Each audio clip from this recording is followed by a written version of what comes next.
That's smart fighting, and now he's in a good position in the guard of Conor Gracie. Connery 1-1. Going for the armbar, Mike. It's in there. Or can he get it right? It is all over! First round submission victory for Conor Gracie. And that is the second armbar loss to a Gracie in 2 fights. This setup right here, you see Connery taking his leg, bringing it up high, controlling that head position, and sliding his legs over. Now he's got that arm deep. He's putting a lot of pressure on that elbow. The hips are engaged on that. That is a tight arm bar. That is painful, and that's why Oscar Vera had no choice other than to tap. His arm is getting torqued backwards, hyperextended. There's a lot of pressure right there. Nice submission win by Conor Gracie. Away quickly, and Aviv looks for an early submission. He went right for an Imanari roll. Right now he's in a position to get this heel hook. Can he get it right? There it is. And it's all over, just like that. Wow! Aviv Gonzalez goes to 3-0. Here you go. Comes out quickly. Imanari rolls into that leg. He gets a hold of it. Needs to set his legs in position. Now he has it. Starting to put pressure on that. Beautiful heel hook. That has got to be the fastest submission in Bellator history. Saba Homasi in the red glove. Oh, he's done. And it is all over, just like that. Micah Terrell, watch this shot. Boom! That lands as flush as it can land. All of these are unnecessary. Good job by Keith Peterson getting inside to stop that, but what a shot by Homasi. That right hand lands flush. You can see the trauma that it creates. You see the legs go out, no reaction of the arms to brace the fall. He comes in with an extra one. Huge shots.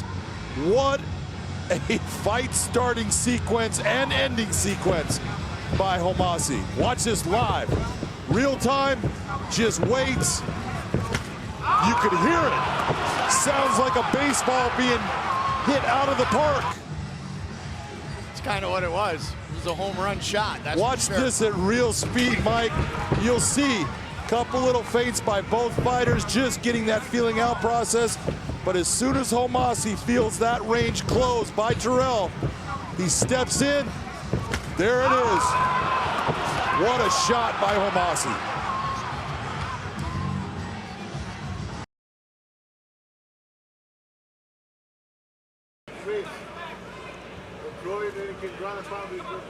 Fight going according to plan thus far for Austin Vanderford.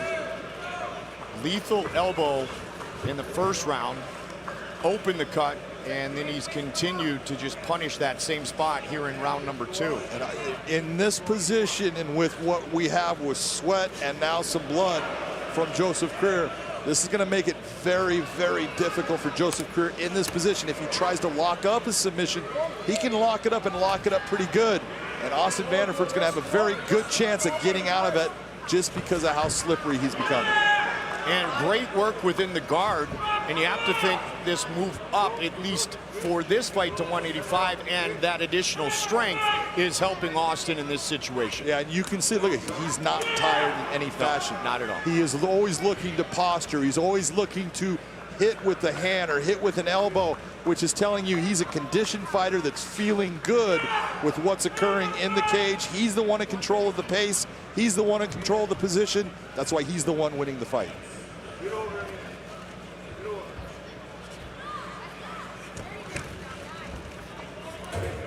Very humble going into this matchup. Joseph Creer saying, I don't feel as though I have a true advantage over my opponent.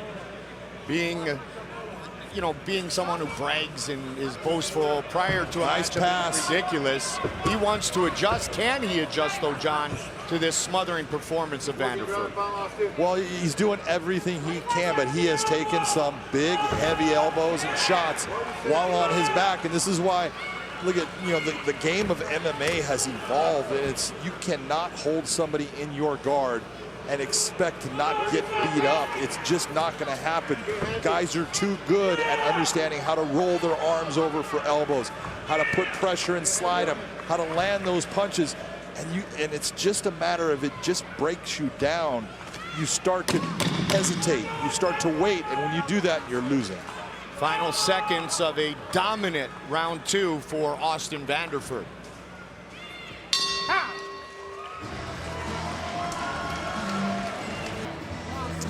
Normally we'll tell you that a cut under the eye is a good thing, but in this situation, I'm telling you it's not. In fact, the fight is over, Mike. Called it. Referee just called the fight off. Too much, one over the top, one on the bottom. Ringside physician came in, looked at it, said, nope, cannot let the fight go on, and a lot of that has to do with what he was seeing, with where the fight was at, and how those cuts are, and what he's gonna have to do to try to put those back into place and sew them up. And John, as you pointed out, and through Patrick was on it, and that was a quick end of the fight. And Bandejas has learned from that experience and said, I just need to settle it. Oh! Big shot, he's down. It is all over! Just like that! What MMA does, small gloves, he comes in, throws the left hook, his chin is down. Watch the right hand, boom! Right over the top. He is stunned, and then that shot puts him out. You see him go flat. Great stop by Big Dan. But that is a huge win for Ricky Bandejas. Beautiful counter, right hand, right over the top of it. That shot puts him out.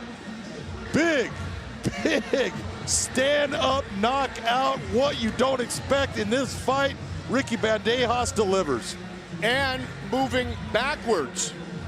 Yeah, but it's the placement of that shot, and it's that. This is where we talk about staying in the pocket. You see Kimball put out a lot of energy, so he's got to slow things down and get his breath back. Good job of being heavy, but just got bent over right into mount. Right into mount, final 15 seconds, postured up. Good ground and pound. Kimball could be in trouble here. He's not doing the right things, and this could be stopped. The finish, and it's all over! Chris Dissanel finishes Mike Kimball.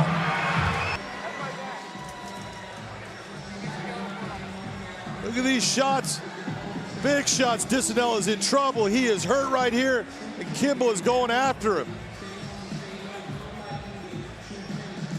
Dissanel then gets this takedown. Bad mistake by the positioning of Kimball. He thought he could pressure his way out. He ends up in mount, but if you're gonna be in mount, you've got to try to control that posture. He doesn't, which allows Dissanel to land big, heavy shots. You see him turning sideways. That is not a good thing for you to do.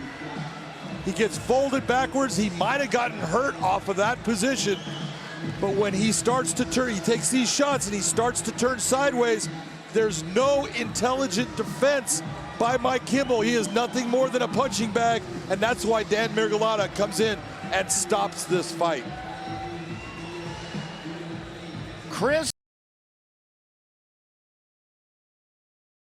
to turn this fight around, and right now Manley is very heavy on his back. I know it doesn't look, it's like, you know, you'll hear people, just stand up, just try it. It doesn't work. That's not what's happening. So Manley just goes, he's pulling him off of the fence a little bit. I don't know if I do that. I would have kept him there, utilize that fence as a pressure point. He's going for the submission. He wants that back. He's going after it, trying to open up with the shots, trying to open him up so he can get the submission. We'll see if he can get in the last 30 seconds. Can he lock it in, lock it down? That's a big thing if you're a brown belt against a black belt. I'll tell you right now, you want that submission. It's everything. He had done it. 20 seconds. 15. And it is all over. He wins by submission. Just the third time that Thiago Hella has been stopped by submission, and it comes at the hands of John Manley. Here's the shots he's landing. You see him get that hook inside. He tries to bring him over, still has that one hook. And at this point, Thiago Hella is just trying to remain tight and not allow him to get his arm in a place. But once he gets that secondary hook inside and he slips that arm around the neck, It's a bad position for Ella. Now you can see he doesn't even have that left leg with the hook, but he's crossed over in the back. Pressure on that neck. When you're exhausted, there's nothing you can do but very difficult to control the posture of Dixon if indeed he can't squeeze that hand all the way close. Nice job. He's going to get armbarred right here. Looking for it right here, right now. It's there. It is all over. Connor Dixon in his professional debut. Winner by submission. Point.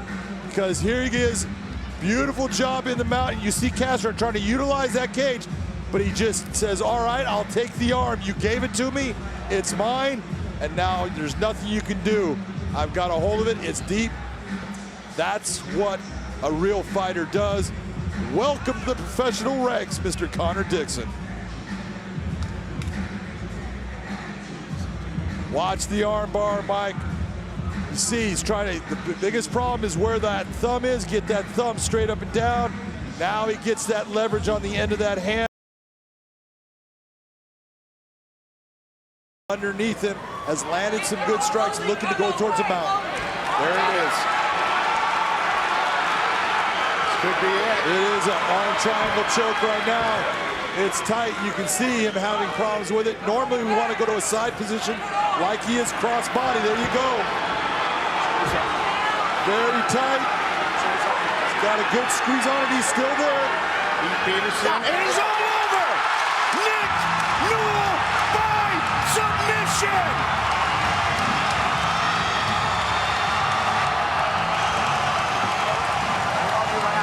They're on their feet.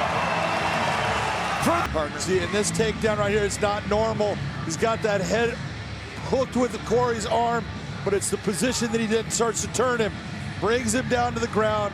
You see Corey getting into that half guard, but then he gets into the mount, steps off once he has that choke engaged. You see Corey trying to push his arm up and bring it against Nick Newell's head, but there's just not enough strength going out there. It's too much squeeze, and that's why you see Corey Browning having to tap out before he goes to sleep.